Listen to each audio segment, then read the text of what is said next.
একটা ভিডিওতে দেখা যাচ্ছে যে ছোট্ট একটা বাচ্চার গলার মধ্যে যখনই তাবিজটাকে সরানো হয় বাচ্চাটা অচেতন হয়ে যেতে নেয়, আবার যখন তাবিজটা পরিয়ে দেওয়া হয় তখন বাচ্চাটা ঠিক হয়ে যায়। আসলে এর রহস্যটা কি? এই জাতীয় ঘটনা আমরা ইতিপূর্বে আমার চোখে এমনটা পড়ে নাই, হঠাৎ করে এই ভিডিওটা আমি দেখেছি। তো এই তাবিজের ভিতরে আসলে কি লিখে দেওয়া আছে এটা দেখা দরকার। অনেক সময় যা লেখা থাকে এটা আপনার জন্য বরং ক্ষতি করার জন্য লেখা থাকে। ওই দিন আমাকে একজন এনে দেখালো যে তার বোনের বিয়ে হচ্ছে না দীর্ঘদিন ধরে, তো খাটের মধ্যে একটা তাবিজ পাওয়া গিয়েছে। ওই তাবিজের ভিতরে বারবার দেখা গিয়েছে সেখানে 17 লেখা, ওইখানে ক্রস দেওয়া, 18 লেখা ক্রস দেওয়া, যাতে করে 17তে তার বিয়ে না হয়, 18তেও যেন বিয়ে না হয়। এরপরে 20 দেওয়া, সেখানে ক্রস দেওয়া, 21 দেওয়া, সেখানে ক্রস দেওয়া। এরপরে অনেকগুলো সংখ্যা লেখা, এরপরে অনেক কিছু লেখা। এরপরে লেখা কিতমির নামক কুকুরের কাছে প্রার্থনা করা, যে কিতমির নামক কুকুরের কাছে আমি আশ্রয় চাই, আমি যেন সুস্থ থাকতে পারি, আমি যেন তাকে যে জন্য তাবিজ করা হয়েছে সেজন্য অসুস্থ হয়, সেজন্য সুস্থ থাকতে না পারে, এজন্য সার্বিকভাবে সকল কিছু লেখা, এগুলো সংখ্যা দিয়ে দিয়ে লেখা।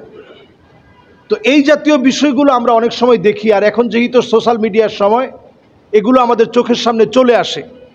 মিডিয়ায় যখন এই বিষয়গুলো আমরা দেখি তখন আমরা সতর্কতার হার বাড়িয়ে দেওয়া আমাদের জন্য অনেক বেশি জরুরি। এজন্য আমি বলবো যে তাবিজ ছোট বাচ্চার গলায় পরিয়ে রেখেছে, আমরা অনেক সময় আমল না করে বরং তাবিজ ঝুলানোটাকে আমরা সহজ বলে মনে করি। একান্ত যে বাচ্চাগুলো পড়তে পারে না তার জন্য আপনি তাবিজ দিয়েছেন ভিন্ন বিষয়। মায়ের দায়িত্ব হচ্ছে আপনি পড়ে ফু দেন, সূরা ইখলাস পড়েন, ফালাক পড়েন, নাস পড়েন, আপনি পড়ে ফু দেন। বাবার দায়িত্ব হচ্ছে আপনি পড়ে ফু দেন এবং নিজেও আপনি আমল করেন। ফজরের নামাজের পরে সূরা ইখলাস, সূরা ফালাক, সূরা নাস পড়েন। এবং যাদেরকে জিন সমস্যা করতেছে আপনাদেরকে বলবো সূরা জিন 3 বার আপনি ঘুমাতে যাওয়ার আগে তেলাওয়াত করে তারপরে ঘুমান। সূরা জিন 3 বার আপনি ঘুমাতে যাওয়ার আগে, খুব বেশি কষ্ট হবে না, 3 বার আপনি পড়ে তারপরে ঘুমাতে যান। ফজরের নামাজের পরে 3 বার আপনি পড়েন। প্রথম 4-5 দিন জিন আপনাকে অনেক ধরনের ক্ষতি করার চেষ্টা করবে, ভয় দেখাবে। যেমন আপনি নামাজ পড়ছেন, পিছনেই দেখবেন কেউ একজন যেন ডিস্টার্ব করছে, প্রচণ্ড ভয় পাওয়ার উপক্রম হবে। আপনি সেই ভয় পাওয়ার উপক্রম যখন হলেন আপনি ভয় পাবেন না। 1 সপ্তাহ এইভাবে আপনি আমল করেন, জিন আপনার ক্ষতি তো করতে পারবেই না, বরং জিন আপনাকে ভয় করবে ইনশাআল্লাহ।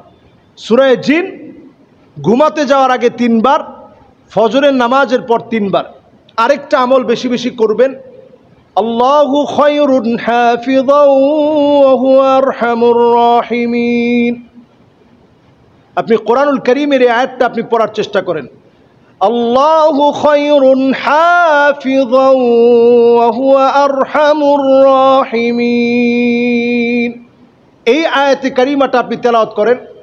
যদি সামনাসামনি আপনাকে যদি জিন অ্যাটাক করার চেষ্টা করে তখন আপনি আয়াতটা পড়ে ফেলেন। যেই বাচ্চা তাবিজ সরালেই অজ্ঞান হয়ে যেতে নেয় তার সামনে এই আয়াতটা তেলাওয়াত করা দরকার ছিল, আল্লাহু খায়রুন হাফিযাও ওয়া হুয়া আরহামুর রাহিমিন। তাহলে ইনশাআল্লাহ কোনো ক্ষতি সাধন করার মতো ক্ষমতা জিনের নাই, কারো নাই। অনেক সময় আমরা মনে করি জাদু থেকে বাঁচানোর জন্য শুধুমাত্র কোরআনুল কারীম আমরা ছেড়ে রাখলাম অথবা মোবাইলে ছাড়লাম, পাশাপাশি আপনি পড়ে একটু ফু দেন, আল্লাহু খায়রুন হাফিযাও ওয়া হুয়া আরহামুর রাহিমিন। আল্লাহ পাক সবচেয়ে বড় হেফাজতকারী, ওয়া হুয়া আরহামুর রাহিমিন, তিনি সর্বাধিক সবচেয়ে বেশি দয়ালু। এটা পড়ে ফু দেওয়া, নিজেরা আমল করা।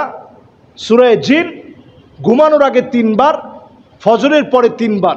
যদি খালি আমল করতে পারেন অল্প সময়ের ভিতরেই যত রকমের জাদু, শক্তিশালী জাদু, কালো জাদু সব কিছু ইনশাআল্লাহ ধ্বংস হবে। আপনার কোনো ক্ষতি জিন করতে পারবে না ইনশাআল্লাহ। আল্লাহ তাআলা আমাদেরকে বোঝার তৌফিক দান করুক।